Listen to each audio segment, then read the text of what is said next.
it was a lot of us in a 2-bedroom apartment. It was me, my mom, my grandmother, my sister, my 2 cousins, my aunt. I was always outside hanging out, getting into a lot of trouble while she was working late nights. Kenny's dad was incarcerated when he was 11 months old, and Kenny's dad didn't come home. So Kenny's about maybe 3-4 months before his 18th birthday. Maybe around 10th grade, that's when we started to mess with like the weed and the alcohol, heavy. So we was just cutting school, smoking, drinking. That's all we wanted to do at the time, I might try to play the role of both parents, but I'm not a man. I'm not a father. And Kenny was missing that man figure. I was just trying to learn, I just wanted to be down. I just wanted to be cool, just wanted to grow already. I grew up in a pretty bad neighborhood, so all the people I met was bad people, so they only gonna teach me bad things. When Kenny got arrested, his dad and I were coming home from work. We were on the bus. They just said we had to come downtown to a precinct because Kenneth Cooper Jr. was arrested. When we got there, we didn't really have good details. The only thing they said, there was a weapon found in the car. So I'm like, okay, it's not my son's. I just thought that was cool. I seen, the older people, they had one. So I felt, I should have one. The night I got arrested, we was on our way to a party, and that's when the vehicle was pulled over. The officers pulled everybody out the car, they searched us, and they found me with my weapon, so. When I got the call, the first thing that ran through my mind was him going to Rikers Island. Unless you've been there, it's really difficult for somebody to try to explain it. You never want your 17-year-old on that bus to go to Rikers. You hear so many stories, I just had to wipe my tears and walk in there with a straight face.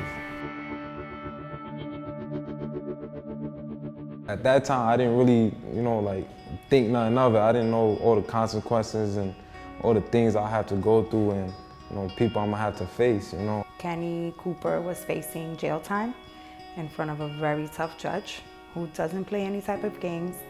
And the fact that it was a criminal possession with a deadly weapon, it was really scary.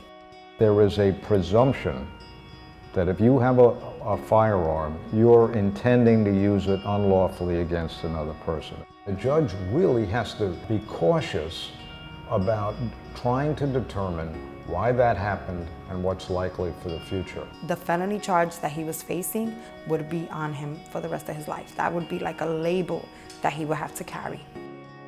I've never been arrested before, so I never really learned knowing how to live that life, so I just felt like, oh, maybe this is the life I have to live. All my uncles, they've been arrested, my father been arrested, so it's like, now I'm next, that's how I felt.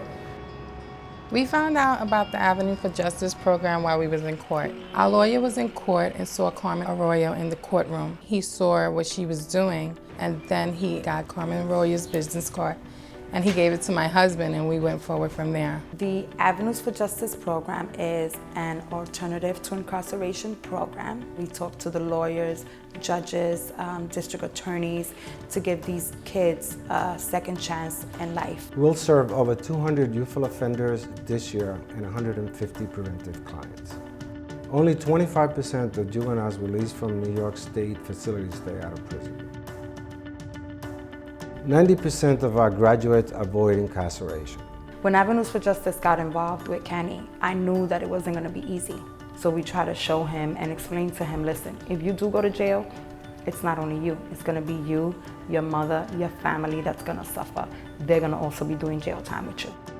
We go above and beyond, and we don't only work with the kids, we work with their families, their sisters, their brothers. We'll go to the schools, we'll do the home visits, we'll make sure that if they need anything and we can provide it, we provide it for them. When I signed up to the program, and they told me, oh, you're gonna have 8 o'clock curfew, you can't smoke, you can't drink no more.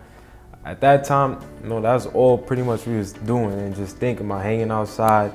So I was like, what? And they like, you fail, you going to jail, that's it.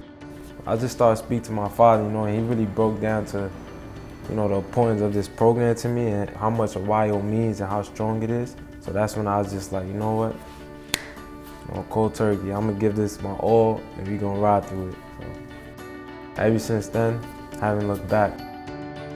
At Avenues for Justice, we have several activities ranging from Monday through Fridays. Tutoring, homework help, yoga, cooking, art therapy. Those cooking classes is basically, just to bring everybody together.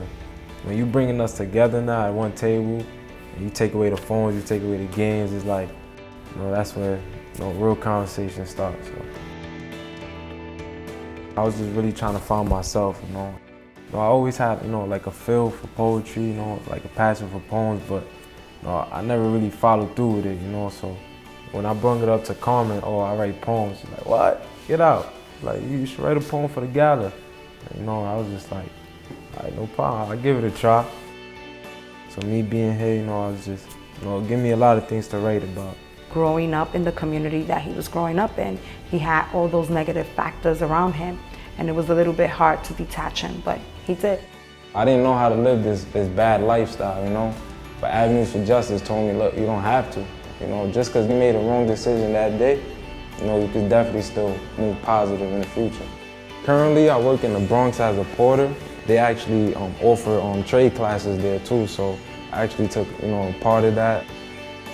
Now that I got my youthful offender status, I pretty much could spread my wings. I could apply to any jobs I want. I could apply for colleges now. I just feel free now. I just feel like I just was in a dark cloud for these last 2 years. So it's like now I'm out of it, and here comes the sunlight.